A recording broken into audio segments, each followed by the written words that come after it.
Right. I'm actually a bachelor degree in design, right? Meaning 3 years work in design, and I came from a background in film and architecture and design, right? I'm actually good at making concept development, and I made a lot of ordinary things, which is perfume and things for pets and lights and furniture, right? But I have a passion for robots, actually.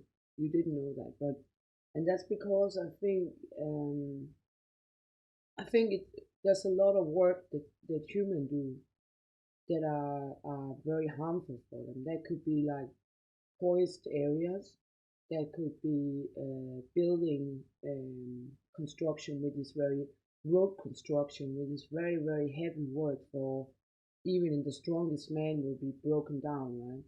So I'm looking forward to robots taking over the hard labor work, right? Also, I know a lot of stories about painters that get their arms spinals destroyed, right? Another thing I think is interesting is I've been working farm life, and I've been working more like pets and stuff like that. And what I see is that the real human, sorry, the real nature, the animals in milking fabrics, in enhancing fabrics is horrifying. They suffer because they have a behavior. They have a need for doing things because they're created to the wild, right?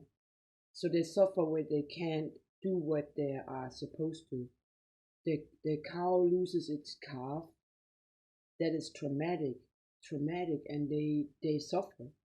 So in the future, I think it's not a question about less.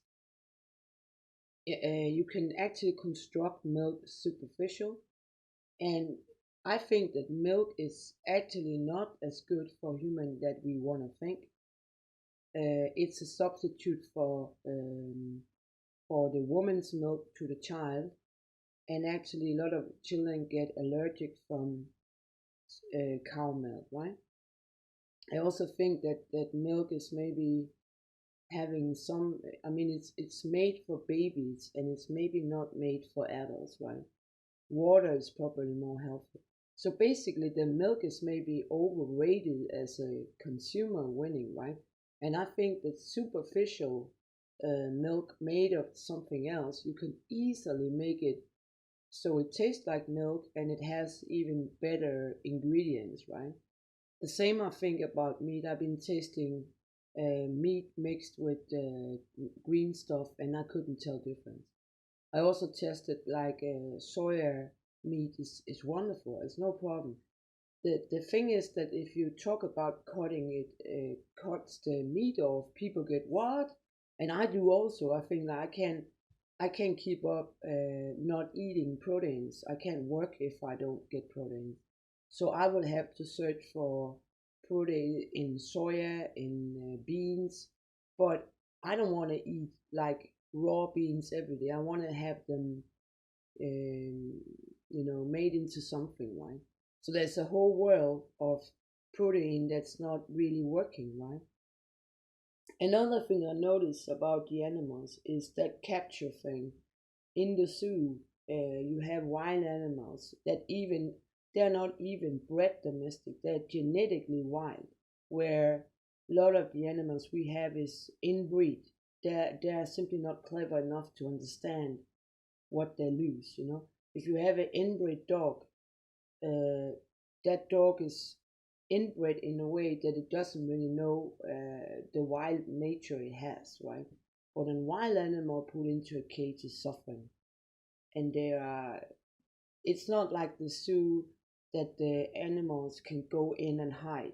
They close the door, and the animal can't get inside to hide. They are forced to be confronted. A lot of people. And you even if you talk to humans being famous, they don't like to be watched or studied or observed or laughed off all day. Psychic, horrifying. Another thing I noticed about pets, is that a child wants to have some kind of experience with a baby, like a doll or something living, right? And they buy this pet, a rabbit or a cat, and so on. But often they grow away from that pet, and the pet is like lost its friend and the care and so on. A lot of rescue cases is often, somebody forgot the dog or the cat or the rabbit. Somebody just, killed them off, and that's maybe sometimes better. But there's a lot of buying pets because people have like a need for caring or need for excitement or flashy. If you buy some kind of flashy animal and you don't really know that it needs company, it needs space, it needs a lot of stuff. And basically all of these animals have a very hard life, even like dogs that train the best way and so on. So I'm actually looking for, instead of this impulse buying and baby, you could say, a woman, instead of getting a child, she gets a dog, right? And I think, there's an industry they call like pet industry, and that's a big industry. But for every dog, there could be like nursing of a child. In the third world, there could be like help to elderly. So the industry of pet world, food, vets, all of this actually is also the reason why some people don't get their food. They're hungry because of a lack of food, right? So I would like a future where maybe these pets that often like get neglected over time become robots. So we actually made some experiment with in Japan with a kind of pet that now it's gonna have food, now it's gonna walk, now it's. And actually I think some of the people that had this robo intelligence pet, they actually, what? Okay, it's Saturday morning, 7 o'clock. I have to walk my pet. What? They actually maybe experience the challenge of having a pet. This was a robo pet, but had it been a real pet, I wonder if people walk their dog 7 o'clock every day. I do, but a lot of people just wait to 10 and stuff like that. So basically, the robo is here, right? And I think it's genius. I think it's genius. You can take away hard, destructive labor work, dangerous chemistry work.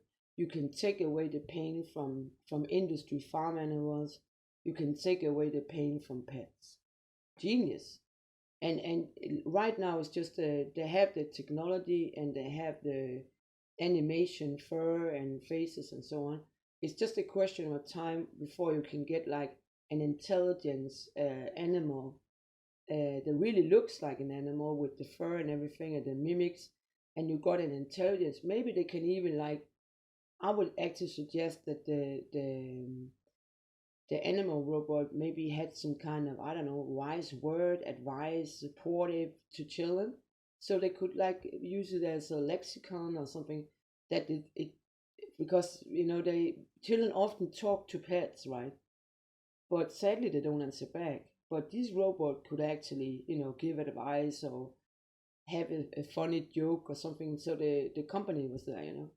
So I'm looking forward for the industry. I'm not scared of robots.